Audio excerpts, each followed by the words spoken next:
Hi guys, it's Kelsey here. What I want to do in this video is to open up the world of Photoshop for those of you who have always found Photoshop or Lightroom to be too intimidating. There's going to be a focus on editing night sky photos, but the settings that we'll look at are exactly what I would use to edit 99% of my photos. My goal at the end of this video is for you to know and to understand the settings that we cover, how they work, and how we got from this unedited photo here to an edited version here, but also that you would have the skills to be able to do it yourself straight away. No presets required. We're going to cover how to easily straighten horizons, how to crop, how to brighten dark images, how to make precise adjustments to highlights and shadows, and how to make powerful changes to color, among many other things. And all these skills you can use on any photo, not just night sky photos.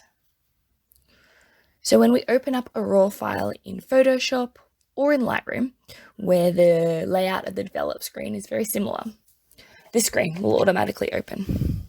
Just FYI, some of these settings will be there or will not be there depending on how old your version of Photoshop is.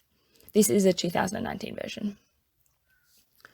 There are settings up on the top left and also down the right, which can seem a bit overwhelming, but we kind of cover some basic and very practical settings. And once you see how it all works, you can see that the principles are pretty much the same as adjusting a filter on Instagram. Through the video, we're going to use some of the settings up on the top, the white balance tool, the crop tool, straighten tool, and graduated filter. We're also going to look on the right side here with all of the settings within the Basics tab, within the HSL tab, and we'll also cover some noise reduction settings within the Detail tab. And that is going to be heaps to get you started. In this photo here, we're going to start by adjusting the horizon. I am notoriously bad at getting a straight horizon. We can use the straighten tool up on the top left, either by drawing a straight line along the horizon so we can tell Photoshop where the horizon is. Or, using this tool, we can double click on the photo and it will automatically try and pick up where the horizon is, if there's enough of a straight horizontal line for it to detect it. You can see that when we do this, it automatically gets cropped. There's also the crop setting where we can crop it ourselves further if we want. In the crop setting, you can right click and select the ratio that you'd like as well. For example, you could choose a 1:1 ratio, which would give you a square crop, or our 2:3, which is how it was shot. I'm going to crop this one a little bit because I'm a bit off center with my framing. You're clever people. It's pretty self-explanatory. Now that that's done, we're going to move on to the settings on the right side in the Basics tab, where we're going to spend most of our time. I'm going to start with white balance, which we talk about further up in the guide in a lot more detail. Here, we'll mostly focus on how to adjust white balance in post-processing. But very quickly, our white balance essentially controls the color cast of our photo, which in this case is very orange. Just like we talked about, white balance can be a purely personal choice, an aesthetic choice. But there are obviously some white balance settings that are closer to, reality than others. There are 3 ways that we can adjust white balance. We can use the white balance tool up on the top left, which is an eyedropper, and it tries to automatically adjust white balance. The best place to click on with our eyedropper is on a neutral colored area, not a bright white like in the stars or in a dark black, but in an area of gray. You may notice that when you click around different parts of the photos, you get different automatic adjustments. I guess a good guide is to click on the area that's important to you. So in this case, the stars are important to us, so we might select a white balance from that area. Or if you were selecting a white balance from a portrait, you might click on the face and select the white balance based on that. This tool can give us a ballpark of what our white balance should be, even if we choose to make adjustments, big or small, after this. And then over on the right, we also have a white balance section where we can manually set white balance. There's a drop-down menu where there's a number of presets: as shot, daylight, cloudy, shade, tungsten, fluorescent. These are more self-explanatory for daytime photography. So you might select the daytime white balance if you were taking photos in full sun. In this case, I prefer a bluer look for this photo, and so I'm going to select a tungsten preset. So the presets will automatically set a color temperature and tint along the magenta green spectrum. So a tungsten preset is obviously makes the photo a lot bluer compared to what was shot, which would have been the camera's auto white balance.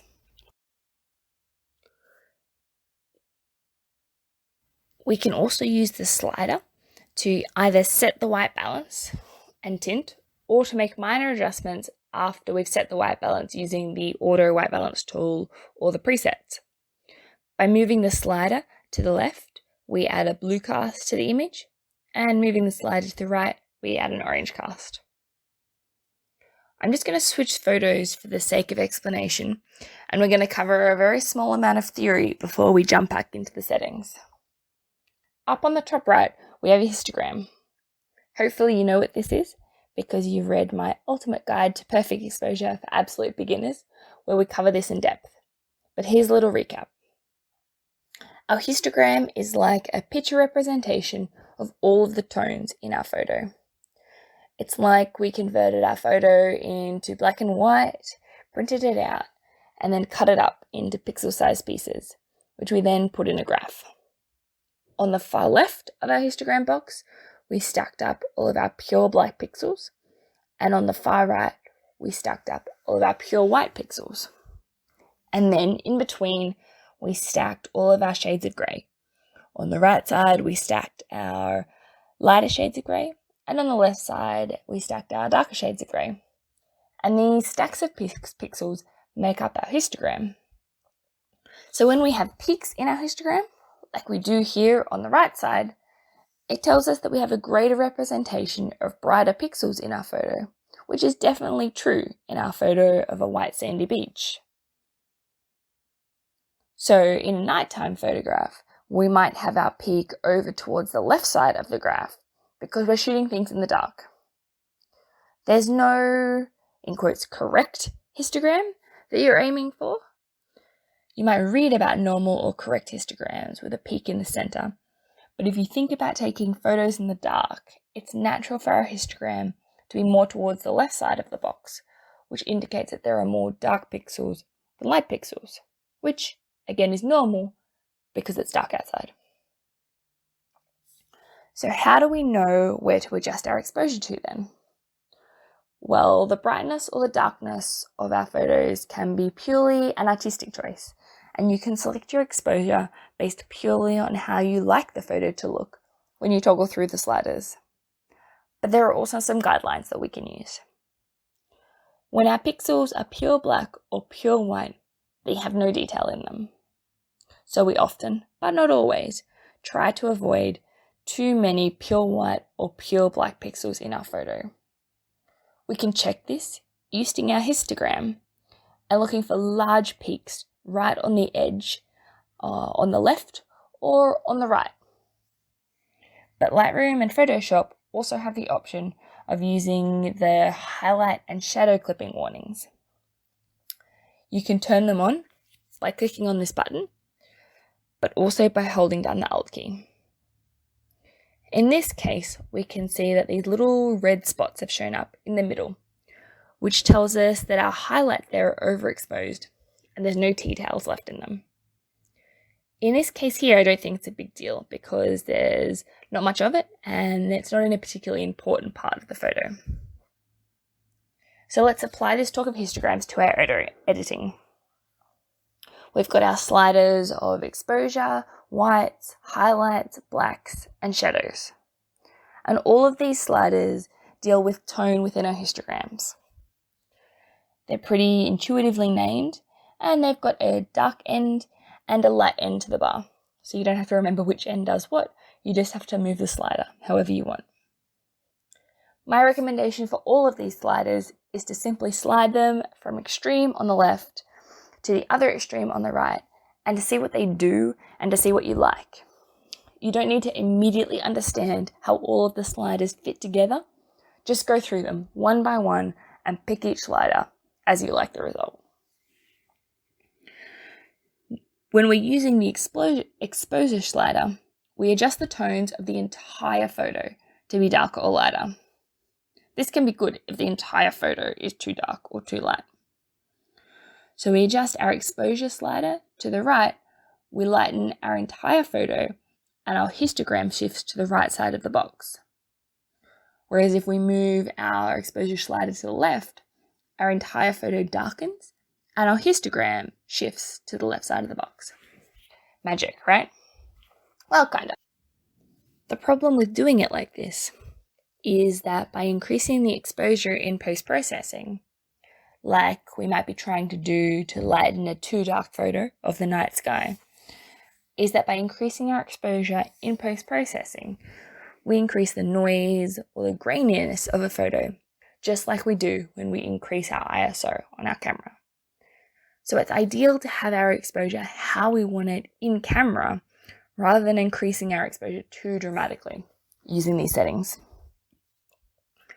We'll come back to contrast and skip below to the 4 settings of highlights, whites, shadows, and blacks. These settings adjust the tone just like exposure does, but in a more precise way. While the exposure slider changes the entire image, the highlights and the white sliders only adjust bright pixels, and the shadows and the black sliders only adjust the dark pixels. So if you had, say, a dark figure on a bright white beach, and you didn't want to make the entire image brighter, you could make adjustments to only the dark portion of the image independently using these sliders. So for example, if we wanted to make the seal darker, we could use the shadows and bring the shadows darker so we don't change the brightness of the sand of the beach at the same time. The whites and the highlight sliders are obviously similar in that they adjust the bright areas. The white slider has a broader range, while the highlights has a narrower range. So it can be a good idea to use the white slider first, and then use the highlight slider for more fine-tuning. We can see that when we increase the whites, it has a much more significant effect than when we increase the highlights. When we push up the whites by moving the slider to the right, we get the same shift in the histogram towards the right side. And if we have our highlights clipping warning turned on, we can see that it's telling us that we've lost details in these portions. So we'd be wanting to bring them back a little bit to where most of the highlight clipping is stopped and the histogram doesn't have a large peak on the very far right. These are only guidelines for where to adjust your highlights to, but it's always good to know the rules before you break them. The same is true for shadows and blacks, where the blacks have a wider range compared to the more narrow range of the shadows. If we push our shadows and our blacks all the way to the left, we can get that shadow clipping warning that tells us that we've lost details in our shadows, and we can bring them back up to where we don't have that anymore. In between that range, there's no real right answer to where you put your whites, highlights, shadows, and black sliders. It's all about creating the look that you want. In night photography in particular, your photos are naturally going to be darker than those that you might take on a sunny day at the beach. And you can decide whether you'd like to lighten them to make them look more like daytime photos, or whether you'd like to keep them dark to reflect the fact that you took them in the middle of the night. Here's a night sky photograph where we're going to focus now on contrast, clarity, and dehaze. These 3 settings, again, all do similar things.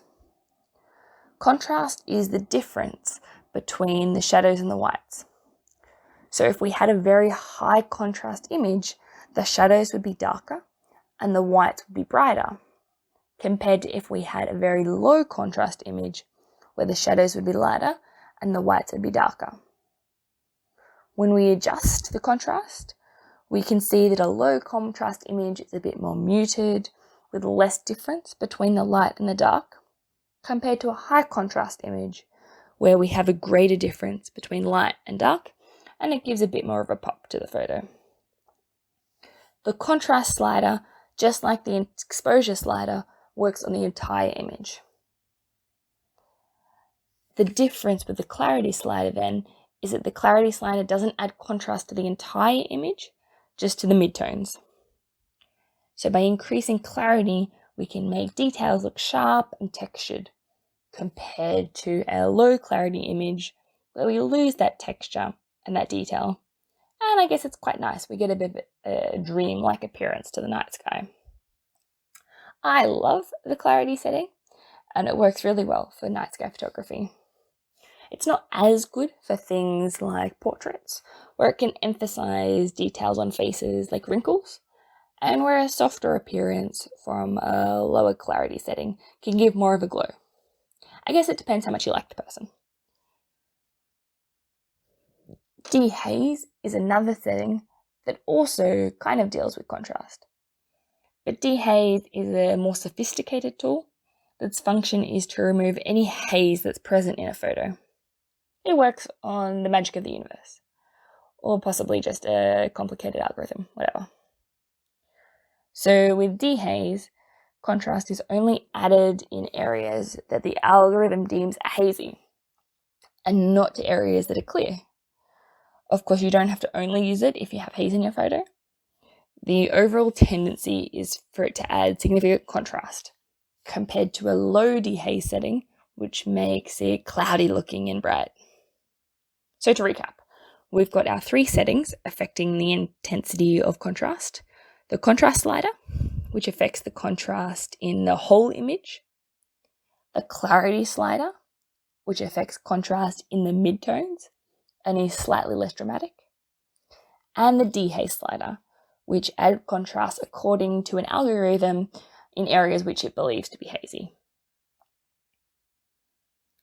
We're going to cover 2 more related sliders, the saturation and the vibrant sliders.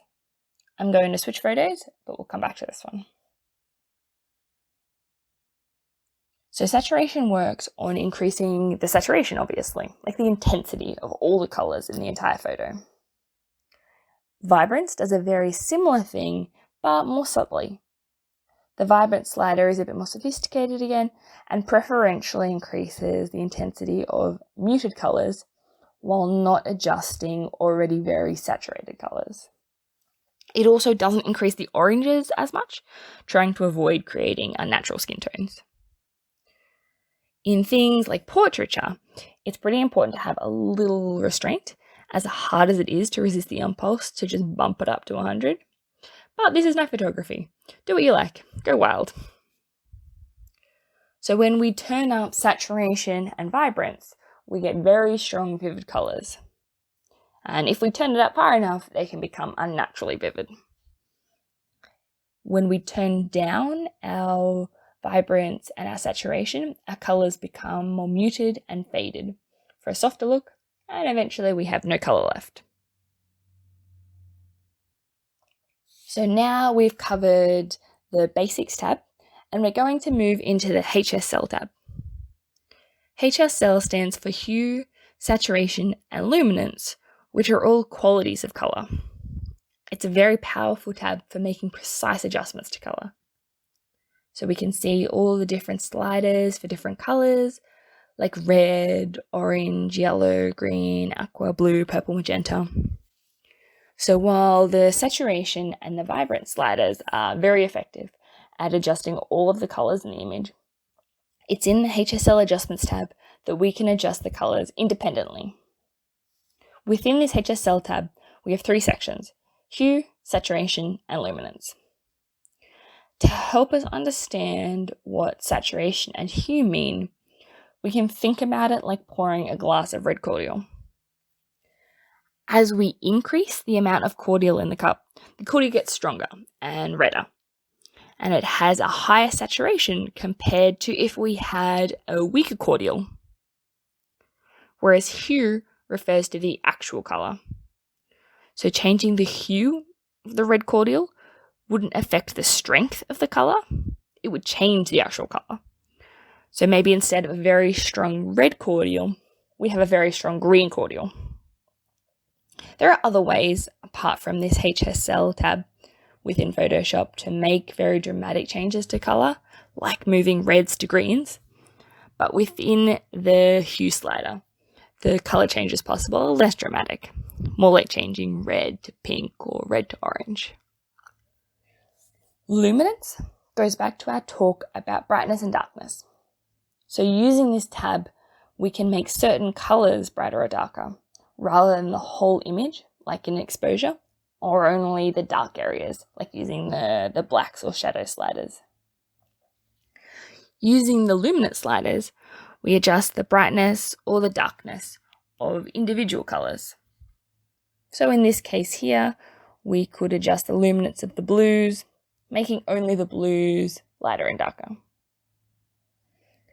A good use of this slider is if you had a pale blue sky and wanted to make it more visible, more obvious.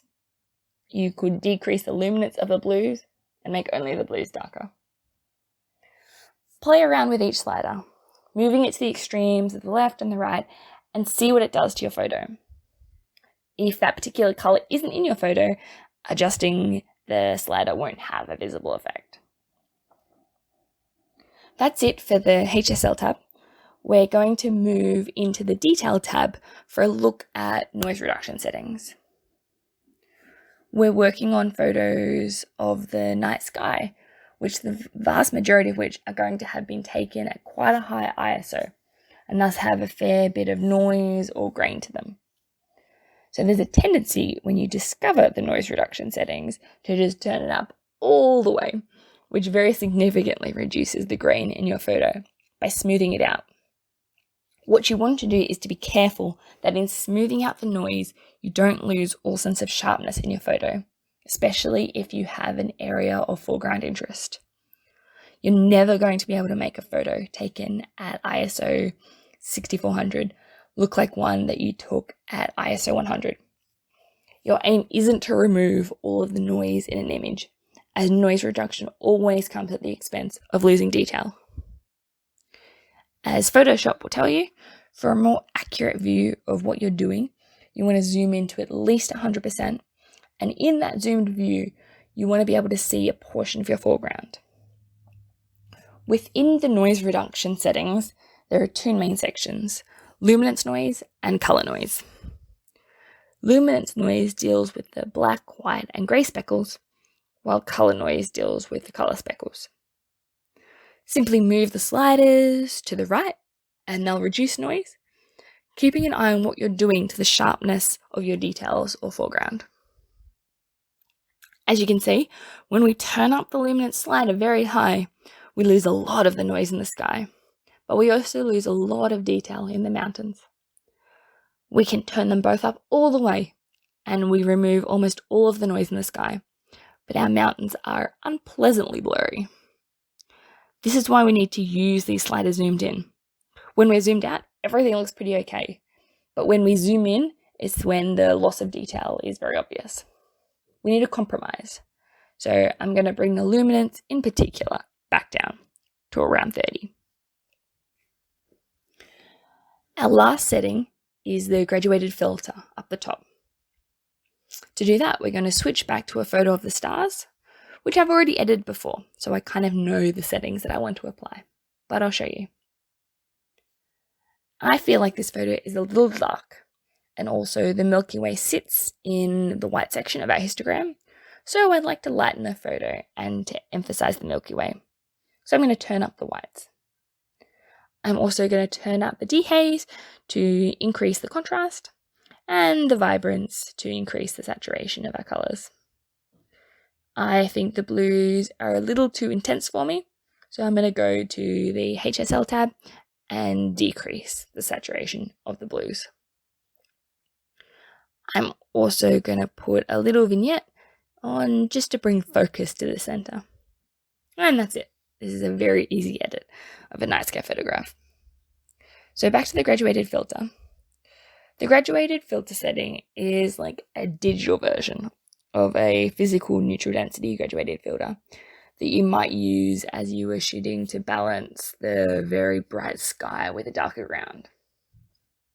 The filter on Photoshop works by applying settings only to a portion of the photo that we select.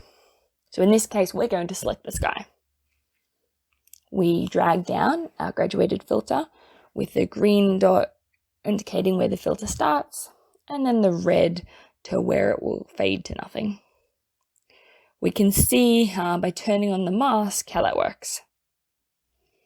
And then in the area that we've selected, we can make changes to all the same settings that we've talked about, but only have them apply to the sky within our graduated filter. I'm going to say it again. There is no right answer. You can edit this however you like. You can keep the colors more natural, or you can edit it extremely. Night photography is quite cool in that a long exposure can record what we can't see with our own eyes. By the nature of taking a long exposure, you're already recording something that doesn't look exactly like what you see when you look at it. So if you want to, you can run with that. I'm going to edit this photo